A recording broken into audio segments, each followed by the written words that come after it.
Domonique Dolton, undefeated junior middleweight prospect. You getting ready for a real important fight, Showtime, against Hugo Centeno Jr., also undefeated. What do you think of this fight? I mean, it's a big step up for me. You know, in the game, fighters like me just wait for opportunities like this. Show the world what we made of, especially going against a guy in his hometown, in his home state. You know what I'm saying? And, you know, I want to get out there and showcase my talent. Got you. Tell me a little bit about your history in the game of boxing. I know you're from Detroit area, I believe. Just tell me about your upbringing and your history in boxing. I got into the boxing game, you know, from street fighting a lot in school, you know what I'm saying? Like, I love street fighting. I always wanted to be a basketball player, but I ended up, you know, fighting coaches to teammates, you know what I'm saying? And one day my uncle, he decided to take me to the Kronk Gym. Yeah. And, you know, that's legendary, world famously known, you know, from the late days, Major Stewart. Yeah. And I went down and I was about 7 years old. You know what I'm saying? I got my ass beat, you know what I'm saying? The glove is a little too heavy, it's a little different from the streets, you know what I'm saying? I fell in love with it and I've been doing it ever since. What was it about it that you liked though? Like the blood. The blood? I like the blood, yeah, the competition. You know what I'm saying? When you see somebody that they just feel like they got confidence, they can beat you. Yeah. I want to prove to them I ain't just no little soft kid walking in the gym, you know what I'm saying? I got something to prove. So as you're in school and stuff and you're growing up, are you thinking about boxing all the time? It's like an obsession to you or what? Yeah, I was more so, I like the street fight. I didn't fall in love with boxing until I was about 14, 13. Yeah. And I'm more so, I like the street fight though. I just like hurt people. Why is that? Where's that come from, that mentality? I don't know, man. When I was a little kid, man, I think I was always the smallest one. So I think I always had something to prove. Yeah. And I don't know, it's just something in me that I like busting people's nose. And I fell in love with that. And ever since then, it's been the same. How was your family life? Did you have a big family, brothers, sisters, or what was it? I got a lot of brothers and sisters. I'm the oldest on both sides. My mom got 4 kids. You know, my dad's side, I can't even count it right now though. Yeah. But it's a few of us. So I never got to any fights with none of them on my dad's side. On my mom's side, we all pretty much, you know, got the same stuff in us, you know what I'm saying? All of us, me and my brother and sister, we all like to fight though, but you know, with the age difference and stuff like that, I ain't get into with them. But, what about the area of Detroit? Was it a rough area? How did that kind of help mold you as a person? You know, you got kids that they think they older or they bigger than you, they want to try you. And you always watching these kids bully other kids, you just waiting on your day to come like, I'm going to show them that I ain't one of the other kids, you know. That's what made me want to stand out, like I really got the hands, you know. And so that's where my confidence started coming up from. When I'm 7 years old, fighting 12-year-olds and 13-year-olds, like they bust my nose and I bust theirs. They can't take the punches and I keep going. Yeah. You know? Now, it's like you said then, you know, you wait for your shot to stand up to the bully. It's kind of like in the pro game, you wait for your shot to get that Showtime day, that primetime TV. Now it's here. But before you got this opportunity, what were some of the struggles you went through as a pro, man? You know, my career has been a lot of ups and downs. You know, I get 2 or 3 fights here and there. Then I had a year layoff. Then I had a 16-month layoff, had another 2 or 3 fights. Got ranked number 4 in the world, got another layoff. You know, it's a funny business. You know, when you got these businessmen that's just, you know, dishonest and unloyal, you know what I'm saying? They don't stand behind their word, but you in a contract and, you know, you ain't got the money to pay for these lawyers and stuff like that. You know, boxers go through it all.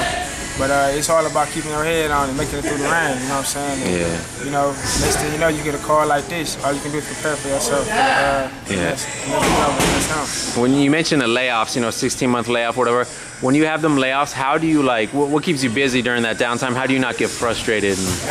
Honestly, I seen dudes that was pros, such as like, you know, Andy Lee, Leonardo Tyner, Cornelius Rangers, and they used to always go through their problems. Everybody had their problems outside the ring. But whenever I went to go see some of my old teammates fight for the first time, they lost. You know what I'm saying? They experienced their first loss. I seen that, and I was there to see why they got their first loss. To my understanding, was from outside of the ring. They get in with their problems. And you know, they just not focused on the fight. When you get in there, you got the tunnel vision. So that's my main thing. I'm always tunnel vision. I know that tough times don't last, tough people do. You know, so I just stay in there and I just keep going to the gym, man. I know that, you know, these hard times ain't gonna last. You mentioned some of your Kronk fighters. What was that brotherhood of boxing like? What is that? I've never been in that gym. Tell me about it. Coming to Kronk, man. As soon as you hit the basement, it's 120 degrees for one. You got people working down there, so you thinking these people crazy. Not just that, they got hard sparring. I know they say now today is, you know, Vegas is the big place to come to for the hard sparring, but Detroit Kronk Gym is famously known for this world training. All those world champions out of that gym, and you come down there, man, you just motivated. You watching the world champions, you know, coming down there, they talking to the kids. We really don't know them until we see a picture. Hold on, that's that guy. Oh, okay. Yeah. Now we got something to look up to, you know. And so when they coming down there, you know, you just constantly pushing. You might get some of your off days where you might get dropped or get back up on your feet. You keep coming to the gym though, but it's definitely it's motivational, inspirational. Watch people coming down there, not the same gym as the world champions. Now we'll talk about your next fight. Hugo Centeno Jr, undefeated, tall guy. You know, he had to fight recently. He was dropped, I believe, in the 7th round. He rallied to stop his opponent in the 10th, Angel Osuna, you know. And what do you think of him as an opponent for you? Hugo Centeno, I know he's gonna bring everything. We both trying to keep our O's. He's a tall fighter, real long arms. He has a 78-inch reach, and he likes to stay on the outside. I haven't really seen the inside game, but I watched some of his top fights and stuff. You know, I watched the fight with Angel Osuna and Julian Williams. And Julian Williams just kept him at bay. You know, he stayed ready for whatever he's bringing. And that's what my plan is to do. Keep him at bay, make him fight. I'm control my pace. I don't want to fight at his pace. Okay. You know, you got what you wanted, the exposure, the TV date. You know, if you win this one, what are your thoughts about moving forward? What steps do you want to take from here? And I believe this can open up some doors for me. I believe I go out there not only just to get the win in somebody's backyard, but get the impressive win. You know, people always say, like on the internet, oh, this is the next potential world champion. I want them to know that they're going to believe I'm the next world champion, honestly. Like, I mean, after I get this win, I mean, I really haven't thought about it, honestly. I'm just so focused on the fight right now. I got to stay focused on what's ahead of me right now. But I believe it'll definitely open some doors for me. How do you get linked up with Jose Nunez in this camp here, like these guys? And what's your thoughts? You're in Vegas now training. What are your thoughts on this camp and people you're around?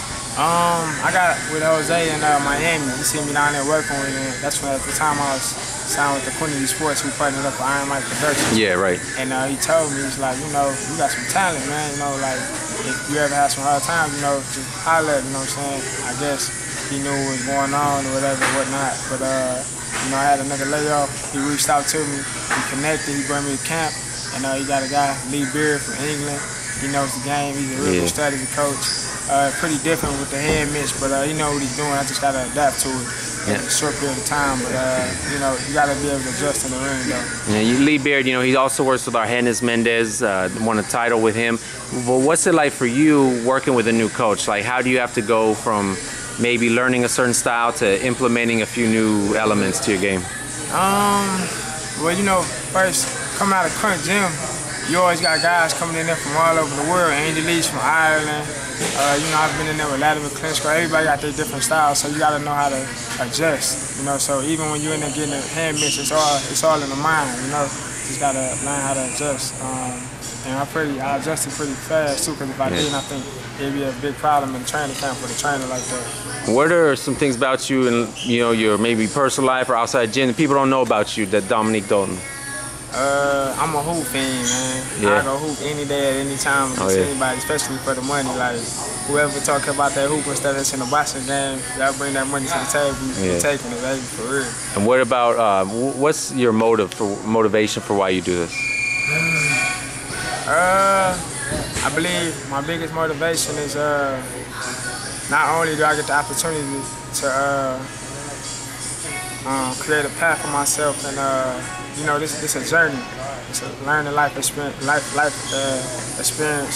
and I get to show the world what I'm made of, and get to put your name up there along with Thomas Hearns and other former world champions come out of Detroit. I want my name to be mentioned when you say Thomas Hearns or Barry Sanders come out of Detroit. I want that name to be mentioned, Domonique Dolton. You know, that's something big for me.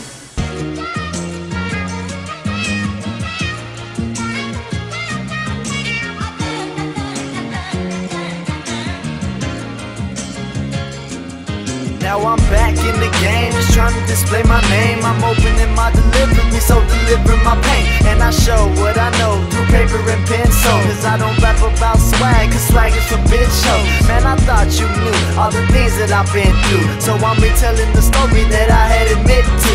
And I'm not a thug, don't rap about fake bugs, I keep it 100%, cause in the end it's all love. And my name is Jay Still, a mill.